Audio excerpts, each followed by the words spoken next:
All right, so let's talk about MRIs. Now, okay, undoubtedly these are really incredible machines, but they are overused, and this, in fact, is a big problem. In fact, the American Pain Association and the American Board of Physicians recommends that the MRI recommends to the doctors in pain guidelines for lower backs is that these machines should only, X-rays and MRIs, should only be recommended to their clients, their patients, if they have extreme, severe, ongoing back pain with neurological symptoms. But people are recommending MRIs all the time. Now, this is a big problem because pretty much wherever you point an MRI on a body, you can find a problem, which is, may or may not be associated with pain. And the reason this is so damaging is, and I've seen this over years, is that people then get scared and because they will see, oh, I've got a tear or I've got this or that. And like I've told you before, people would have degenerative problems, and study after study have shown that people have degenerative problems and can be absolutely pain-free.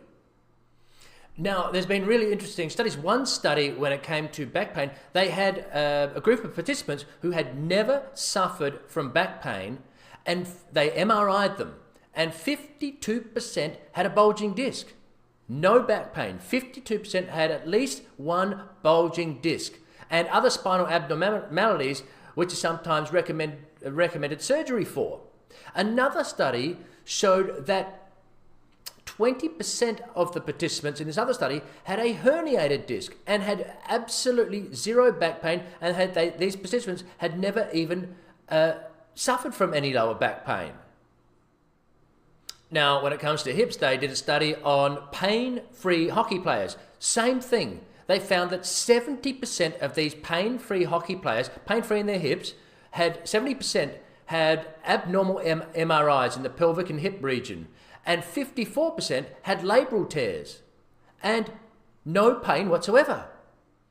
And it doesn't stop there. They did MRIs on pain-free people that had never had pain with their knees, and they found 60+% of them had abnormalities in the knees. And the authors actually concluded that meniscal degeneration and tears are commonplace in people that are asymptomatic, have no symptoms whatsoever.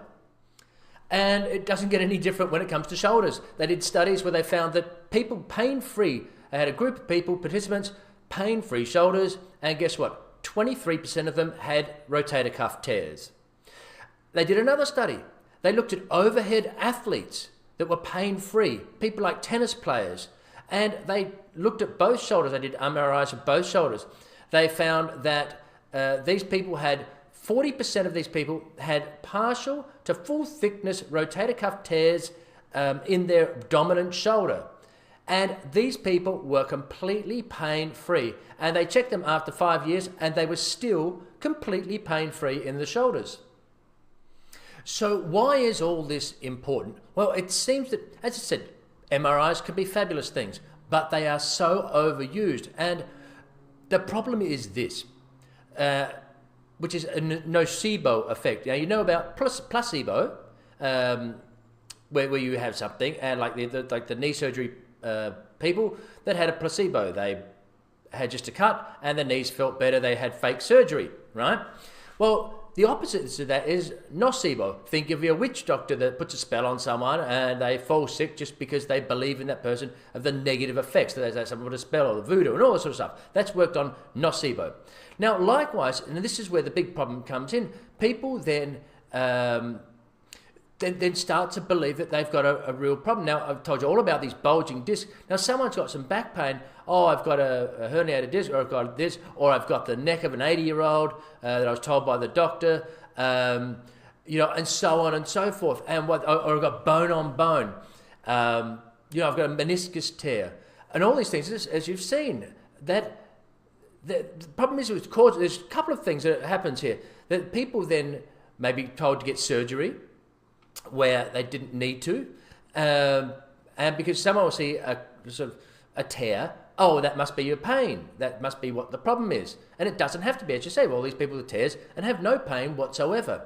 But the problem is that people then label themselves and they become fearful. And this is where the big problem comes. They stop using them, or certainly don't use them as they should. So people with, let's say, lower back pain, and then, oh, I've got bulging discs. So they don't do the activities that they used to, where they could have just got some conservative care, some exercise, that sort of thing, and do all the things that I've talked about in the course, where things that help their back pain.